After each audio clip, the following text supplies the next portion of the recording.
Yo, what's going on, guys? It's Houston Sports Talk back another video day. And today, we're going to be talking about some recent Houston Astros news. The Houston Astros and Mauricio Dubon have settled on a $5 million deal to avoid arbitration.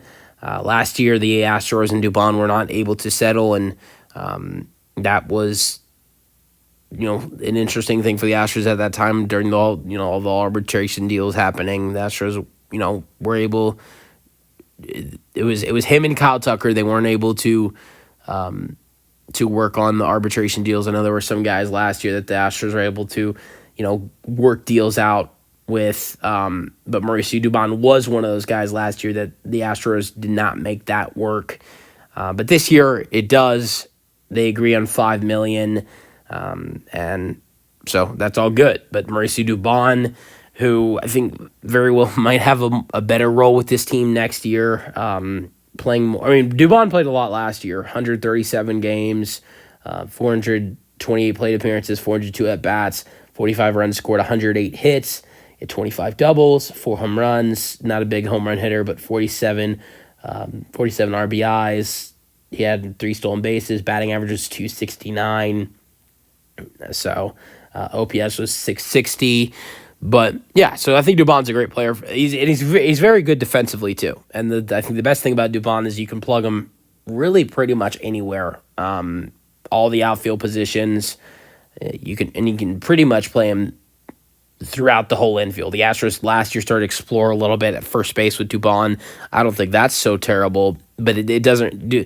You don't really need to put Dubon at first anymore now that the Astros have finally, got the right first baseman with Christian Walker, so that you don't think you have to worry about Dubon playing first. But the Astros, if Altuve gets hurt, the guy who's going to probably replace Altuve getting hurt, which we don't want to see happen, but if it does, and it's happened, Dubon will come in and he'll be the new second baseman. God forbid anything happens to Isak or Jeremy Pena, the number one guy who possibly would be playing in the infield would be Dubon. So, yeah, super utility guy. He can play all 7 positions out of the 8 besides catcher. And you know what? I'm not suggesting the Astros should try it, but I'm sure, and it was the same thing with Lesmes Diaz. I'll never forget. Lesmes Diaz always said, "Hey, I think you guys can put me at catcher," because Lesmes Diaz. I mean, I think Dubon is. I think I'd rather have Dubon than Diaz. Diaz had some great years here, but they're both very similar. Both played all 7 positions outside of catcher. I think Dubon is a better player, or has been a better player for this Astros team, even though Diaz was great for this team as well. But Diaz used to say, I can play catcher if you guys need me to. Then they never tried that out with Lesmes Diaz. But I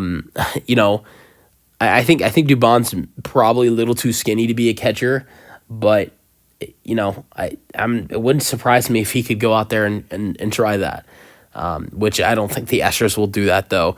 But, I'm excited for Dubon's 2025 season. I really am. I think this whole outfield, I think it's one of the worst outfields in baseball. Sorry, got to be honest, as an Astros fan, it hurts to say, but I think it is. Yordan Alvarez, sure, he's great. He's solid in the outfield. I'm not going to call him great in the outfield. He's solid in the outfield. He's a great hitter. So, but at the same time, I don't think Yordan is going to be playing in the outfield as much this year. I think the Astros want Yordan to get back to playing more at the DH than in the outfield. Not really with, these last couple of years with Brantley either injured or gone from the team, the Astros, they've played Yordan more in left field, and I really would like to see the Astros play less at Yordan in left field, and that means like right now the outfield is Dubon is at left, I guess, Myers is at center, and Chas is in right, and I think that's the weakest outfield in baseball probably. But the guy I'm most excited for, the guy that I think is the best guy in the outfield currently out of Jake, Chas, and Dubon is Dubon. Defensively, obviously, it's Jake Myers. I'm not saying Dubon's the best defensive out of all 3 of those.